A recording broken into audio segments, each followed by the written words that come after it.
pulse thundering in her ears. Penny froze, pulling open yet another door along the long, seemingly endless hall. Unlike the past 7 rooms she'd looked in, this room wasn't empty. A dark-haired man stood staring at a massive, elaborate fish tank against the far wall. Trying to keep the panic out of her voice, she asked in a rush, "Who are you? Where are we? Am I dead? Is that why I'm young again?" He didn't turn when he answered in a calm, quiet voice that seemed to fill the empty room. "I am the fish keeper. What do you think of this aquarium?" The only word that came to mind for the tank the strange man was staring into was magnificent.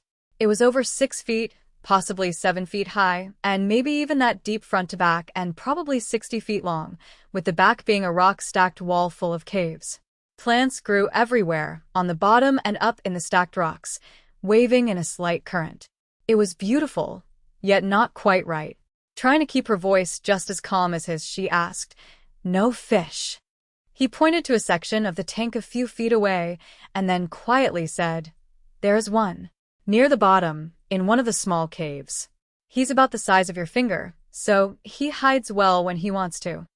Surprised, she asked, "Just one fish?" her voice losing some of its calmness. His own voice stayed even and calm.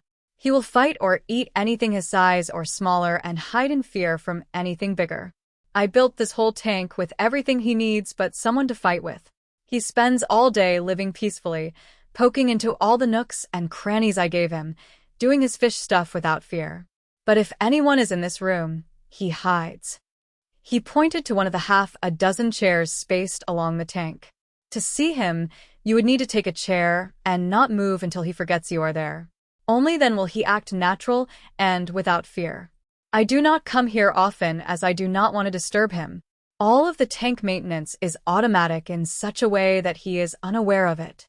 Squatting down and looking in the area that he'd pointed to, Penny asked, "All this for just one tiny fish?" "The 5,000 self-repairing rooms will keep you young, healthy, and entertained indefinitely." Penny stood and turned to him in alarm, but there was no longer anyone else in the room. If you like flash fictions, follow me on Facebook or on Substack.